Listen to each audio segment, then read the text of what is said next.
got it. What's good, YouTube? Welcome back to MANIACITV, man. Today, we got the rise of Bronx drill OGs versus YGs versus SevSide from the Trench Tales YouTube channel, man. The link will be in the description down below for y'all to check this video out in its entirety, uninterrupted, man. Now, listen, we just checked out D-Thang for the first time.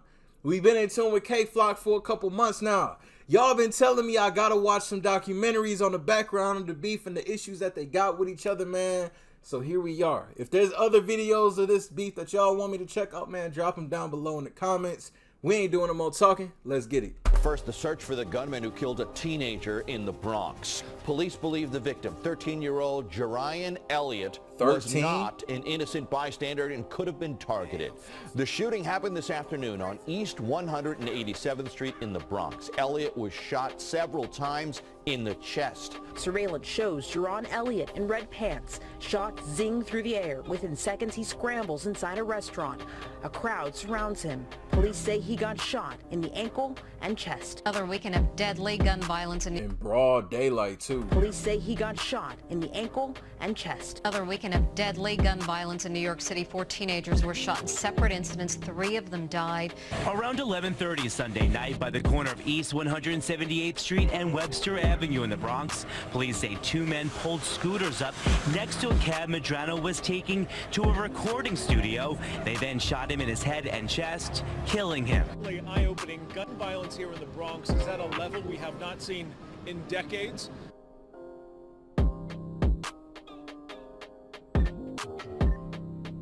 Little disclaimer right there, man. For sure, for sure. I knew Bronx been active with it, what's up, everybody? Man.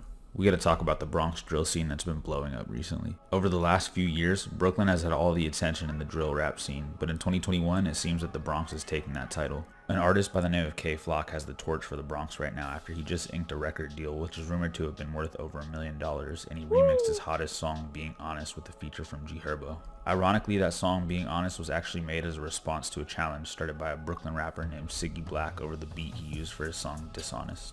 Similar to how Brooklyn introduced the US to UK beats, the Bronx is bringing their own twist by using sampled beats with a New York UK twist to them.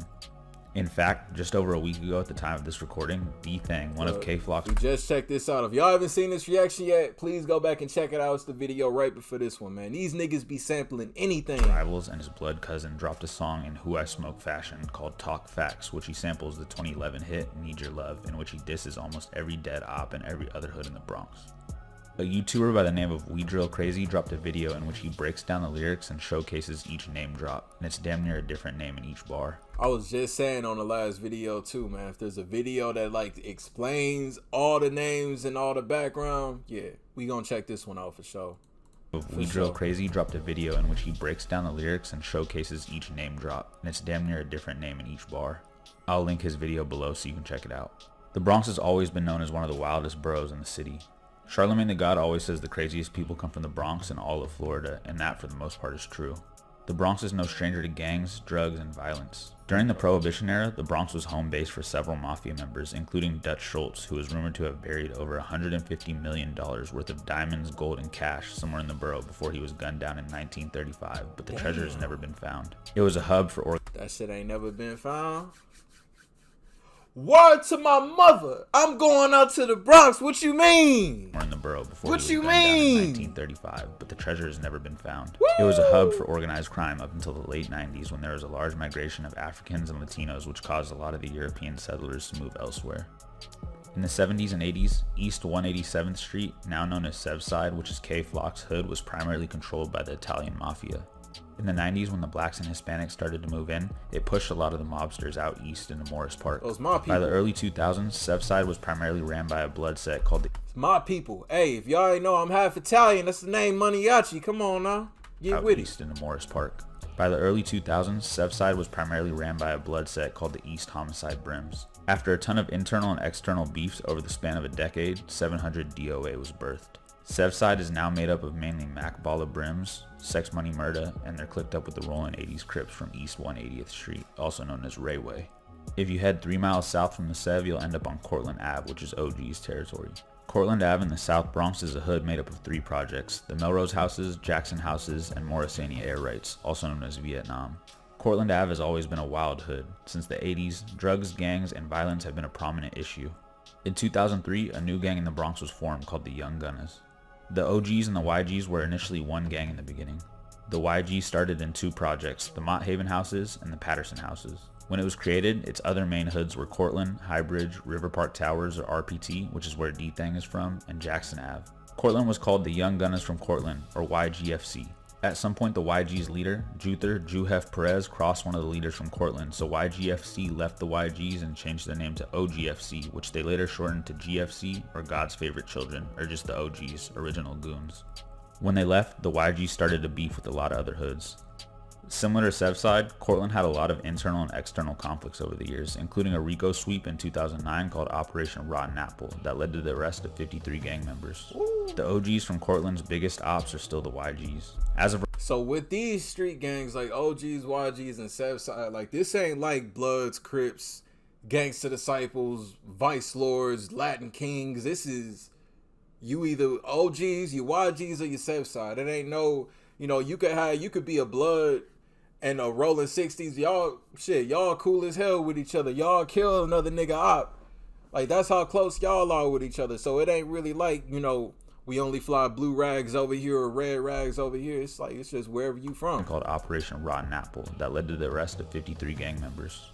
The OGs from Cortland's biggest ops are still the YGs. As of right now, Cortland is clicked up with Highbridge and the Sugar Hill OYs. Some notable rappers coming from the OG side are Shaw EK, B-Love, and CJ Goon. The YGs on the other hand are beefing with almost every other set in the borough and are one of the most hated gangs in the whole city.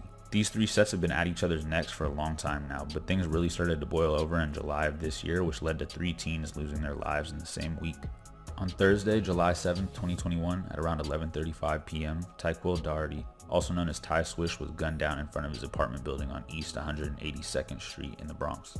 The 19-year-old had been shot in the head in the lobby of his Bronx apartment building where he ran outside before he collapsed. A family member said that her 2 children found Ty Swish's unconscious body sprawled out on the ground with a single bullet wound in his eye. He was then rushed to St. Barnabas Hospital where he unfortunately succumbed to his injuries. A witness described the shooter saying he fled in a dark-colored 4-door sedan, but no other information has been discovered. Ty was described as a good kid by his family and neighbors, but he was a gang member pushing sex money murder, and he was unfortunately caught lacking. It would only take 4 days for his side to get their get back though. Police believe the victim, 13-year-old Jerian Elliott, was not an innocent bystander and could have been targeted. So Surveillance shows Jerian Elliott in red pants. Shots zing through the air. Within seconds, he scrambles inside a restaurant. A crowd surrounds him. Police say he got shot in the ankle and chest. On Sunday, July 11th, 2021 at around 3 p.m., Jerian Elliott, also known as J-Rip, a 13-year-old member of the Rollin' 80s Crips, was walking down East 187th Street with a friend. Surveillance footage would capture the 2 boys walking in front of Angel's Cafe when J-Rip's friend would take off running. A black sedan had come to a stop in front of the cafe and a man got out and opened fire on the teens. He was seen crawling into the cafe and was brought to the hospital shortly after, but unfortunately he didn't make it. At only 13, he had already been arrested 8 times, and investigators say he was at the scene of the crime when 19-year-old Ty Swish was killed, although it isn't believed he was the shooter. At the end of September, a 16-year-old that goes by the name Dolo G's was picked up as J-Rip's alleged killer, but there isn't much public information surrounding this because he's still a juvenile. Less than 8 hours after J-Rip was killed, another teen would meet a tragic end in a retaliation hit. Around 11:30 Sunday night by the corner of East 178th Street and Webster Avenue in the Bronx, police say 2 men pulled scooters up next to a cab Medrano was taking to a recording studio. They then shot him in his head and chest, killing him. 16-year-old Ramon Gil Medrano, a rapper that went by the name Raw G's and had ties to the 800 YGs, got into an Uber on his way to hang out with a friend. Shortly after he was picked up, 2 men on a scooter pulled up alongside the car and opened fire, hitting Raji's in the head 3 times before speeding off. The tragic video went viral on social media as the Uber driver's dash cam captured the entire incident. The driver can be seen flinching as the shots go off, and he seemingly utters the words, "Night night, young man," as he looks back at the boy's lifeless body. I knew this shit was deep out there, but it's like, I don't know. I think shit is different now. When it comes down to street beef, man, I feel like music has a lot of influence in it. But as fans, and I said this yesterday or the day before, as fans, we really just see the music and, we enjoy the music and all that tough talk in the music. But looking at some of these clips and everything he talking about in this, man, it goes to show how personal this shit is, man. They doing shit in broad daylight. Like instant get backs and all this shit. Like, come on now. From what the Uber driver said. Night young man, like, dog, this shit crazy as hell. It's sad because these are some youngins. 13 years old, just gone like that. Like, this shit serious, man. It's serious. The tragic video went viral on social media as the Uber driver's dash cam captured the entire incident. The driver can be seen flinching as the shots go off, and he seemingly utters the words, "Night, night, young man," as he looks back at the boy's lifeless body. That's crazy. Investigators believe that Rajiz was also at the scene of J-Rip's murder, and he was targeted because he quickly took to social media to mock J-Rip just hours before he himself lost his life. A year prior to his passing, Rajiz had survived a shooting that had almost taken his life. He was in the hospital in critical condition for several days but finally pulled through. His mother said that the shooting caused him to be more cautious and walk the straight and narrow, but in the 3 months before his passing, he'd been arrested 3 times and had an active warrant for a carjacking. A 15 and 16-year-old were identified as the boys on the scooter and arrested for the murder, but again, there isn't much public. 15 and 16 years old doing. Wow, man. These niggas get younger and younger. 15 and 16-year-old were identified as the boys on the scooter and you know, the thing is, when they that young, they trying to get their credit. They trying to get their respect in the streets. OGs probably tell them like, oh, you do this shit, your stock going way up with us. And had an active warrant for a carjacking. A 15 and 16-year-old were identified as the boys on the scooter and arrested for the murder, but again, there isn't much public information because of their age. In August of 2021, K Flock dropped a song called Is You Ready? In the opening verse, he says,